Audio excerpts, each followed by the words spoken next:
Amber Heights, a town known for its quiet charm and tight-knit community. But beneath its picture-perfect exterior lie secrets darker than the deepest shadows.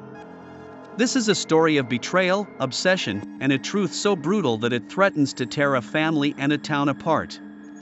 At 1:03 a.m. on an ordinary night, Elijah McKinley, a businessman known for his charisma and business acumen, heard that scream echoing through his Amber Heights home.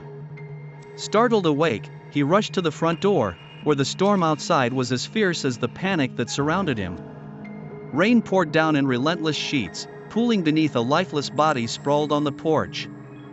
Blood seeped into the cracks in the wood, mixing with the rain. Elijah froze, his breath coming in short gasps as he recognized the man. Tariq Green. As a co-worker of his wife Naima, Tariq was no stranger to their home. But seeing him now, pale and lifeless, Elijah could not reconcile the vibrant man he knew with the lifeless figure before him. Elijah! Naima's voice rang out from behind him. She appeared in the doorway, her face a portrait of shock and horror. What happened? I don't know. Elijah stammered, his voice breaking. Call the police. In a matter of minutes, the quiet cul-de-sac was lit up with red and blue lights. The officers questioned the McKinleys, their questions coming in rapid succession. Elijah described finding Tariq. Naima, pale and shaken, claimed she had no idea why he was there. But the cracks in her composure did not go unnoticed.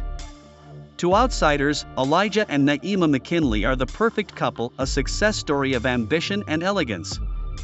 But perfection, as we know, can be an illusion. As investigators searched the crime scene for answers, tensions in the McKinley home escalated. Tariq's death was just the first crack in the fragile veneer of their marriage. In the days after the murder, Elijah's suspicions grew. Naima seemed distant, her movements mechanical, her gaze averted. Conversations turned into arguments, and silence filled the space between them. You didn't tell me you were so close to Tariq, Elijah said one morning, his tone accusatory. Naima's hands shook as she placed her coffee mug on the counter. What are you implying? Why is he here, Naima? At our house, in the middle of the night? I don't know. She snapped, her voice tinged with frustration. You think I want this? Elijah stared at her, his expression unreadable. I think you're hiding something. Naima stormed off, her heart racing. She was hiding something she'd buried deep, hoping it would never surface again. As suspicion spread through their home, Amber Heights buzzed with rumors. Detective Rhoades, known for her no-nonsense approach, took the lead on the investigation. Detective Rhoades was methodical, piecing together Tariq Green's final movements. Surveillance footage showed Tariq arriving at the McKinley home just before his death. But it also showed something unexpected, another car, following his, disappearing into the night. When questioned, Naima denied any knowledge of the other car, but her worried demeanor only deepened Rhoades' suspicions. Something's wrong, Mrs. McKinley, Rhoades said, her voice firm. I need the truth. Who is Tariq to you? Naima hesitated. Her lip trembled as she admitted, we had an affair. But it ended months ago.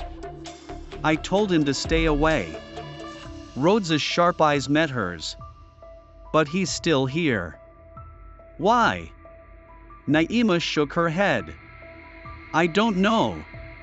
Naima's confession added fuel to the fire, but it was only the beginning.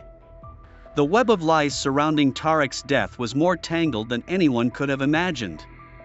Elijah's world collapsed further when Rhoades revealed his affair to him. The man who had been his wife's confidant, her co-worker, her lover, was now a corpse, and Elijah was left to pick up the pieces of a life he no longer recognized. Did you love him? Elijah asked one night, his voice shaking. Naima, her face wet with tears, shook her head.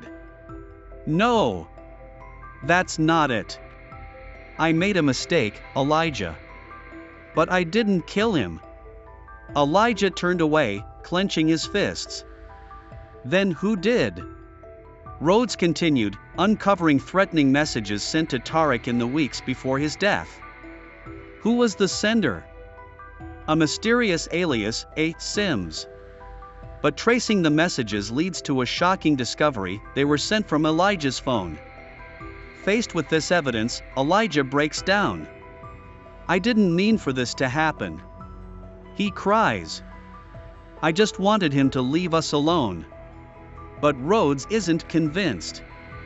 You're not smart enough to do this on your own, she says coldly. Who helped you? Elijah's silence speaks volumes. Elijah's confession is damning, but the full truth remains elusive. As Rhoades digs deeper, another name emerges, someone lurking in the shadows, orchestrating the chaos.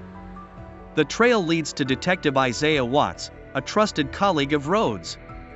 Evidence implicates Watts in both the threatening messages and Tariq's murder. Naima is summoned to a secret meeting at the old Blackstone Chapel, where Watts reveals his dark motives. You think Elijah acted alone? Watts sneers, stepping out of the shadows. He's a pawn. I'm the one pulling the strings. Naima's blood runs cold. Why? Why? Watts's smile is malicious. Tariq knows too much. And Kareem? He's too nosy. I can't risk them exposing me or Elijah. So I've taken control. Before Watts can escape, Rhoades and her team storm the chapel. They draw their guns, cornering Watts. It's over, Rhoades says, her voice flat. Isaiah Watts and Elijah McKinley were convicted, their web of lies and deceit laid bare in court. Naima, though not guilty, still bore the scars of their betrayal.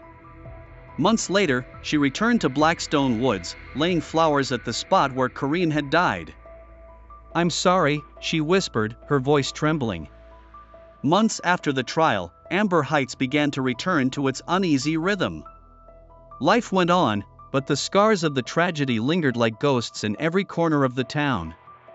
For Naima, moving forward was a slow and painful process. Her new apartment was small, tucked away on a quiet street, far from the house she'd shared with Elijah. The walls were bare, the furniture sparse, a reflection of her need for simplicity, for breathing room as she pieced herself together.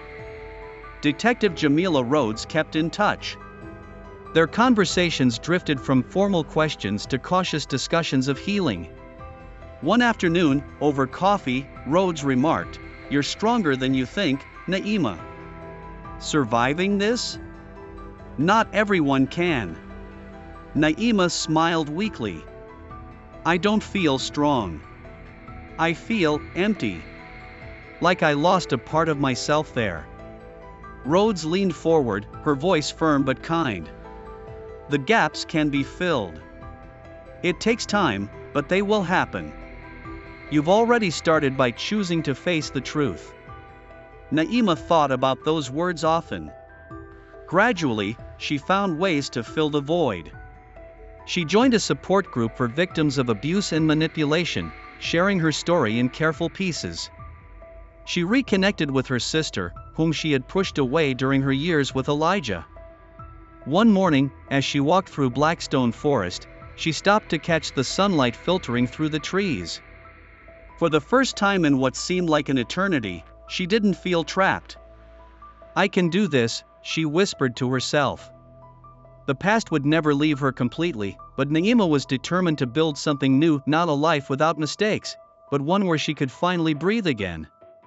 And in that moment, she began to believe it was possible.